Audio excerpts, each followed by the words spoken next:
ভারতের যারা লোকজন তারাও মনে করেছিলেন যে নরেন্দ্র মোদী এবং ডোনাল্ড ট্রাম্পের যে বন্ধুত্ব রয়েছে ভারত সবচেয়ে সুযোগ পাবে। কিন্তু ডোনাল্ড ট্রাম্প সেটা করেননি।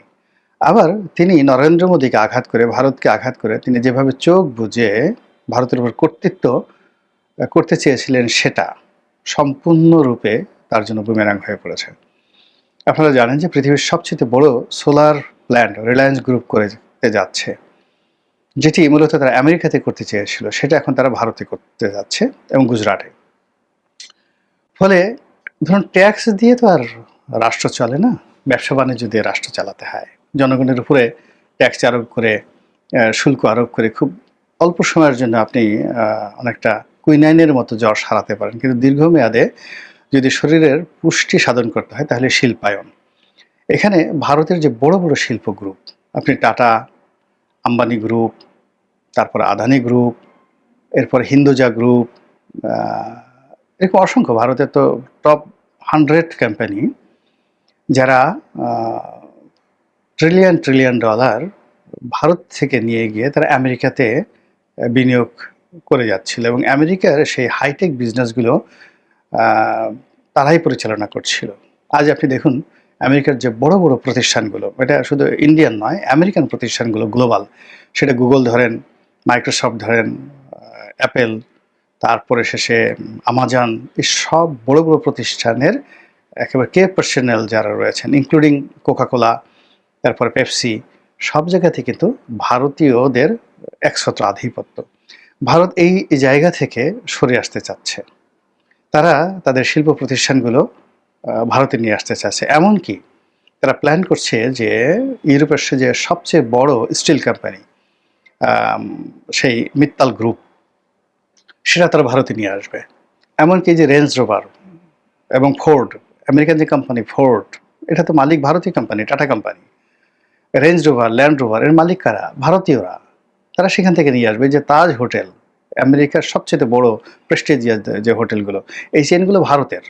তো কাজেই আমেরিকা যেভাবে ভারতকে তুচ্ছ-তাচ্ছিল্য করছে, ভারত কিন্তু ওই পর্যায়ে নেই। তাদের যে তথ্য এবং প্রযুক্তি, তাদের যে ইনভেস্টমেন্ট এবং তাদের যে ইনফ্রাস্ট্রাকচার অ্যাজ ওয়েল অ্যাজ তাদের যে স্ট্যাবিলিটি, এটা মানে দ্বিপাক্ষিক। আমেরিকাকেও যেমন ভারতের দরকার, ভারতকে আমেরিকার দরকার। কিন্তু ডোনাল্ড ট্রাম্প যে কাজগুলো করছে, সেই কাজের ফলে ভারত যদি আমেরিকা থেকে পুঁজি প্রত্যাহার করে নেয়, আমেরিকার ইকোনমি রীতিমতো দেউলিয়া হয়ে পড়বে এবং সেটা ভারত ইতিমধ্যে শুরু করেছে। আমরা যেটা দেখলাম যে কয়েকদিন আগে মিস্টার ডোনাল্ড ট্রাম্প বারবার চেষ্টা করেছেন তার সঙ্গে কথা বলার জন্য, মোদির অভিমান ভাঙানোর জন্য, কিন্তু কোনো কাজ হচ্ছে না। ওটা নিয়ে আমি আরেকটা ভিডিও করব। কিন্তু বাস্তব খবর হলো যে সাংহাই কোঅপারেশন নামে যে একটা অর্গানাইজেশন রয়েছে চীনে, সেখানে খুব দ্রুত, অর্থাৎ এই খুব মানে সম্ভবত সামনের সপ্তাহে mister Narendra Modi, mister Vladimir Putin এবং মিস্টার শি জিনপিং, তো ওনারা শীর্ষ বৈঠকে মিলিত হবেন এবং সেখানে এশিয়ার রাজনীতি, বাংলাদেশ প্রসঙ্গ, তারপর আরও অনেক কিছু সেখানে আলোচিত হবে। এবং আলোচিত হওয়ার ফলে কি হচ্ছে, আমেরিকার যে কর্তৃত্ব, পলিসি, এটা ভারত এই প্রথমবারের মতো তারা চ্যালেঞ্জে জানাতে যাচ্ছে।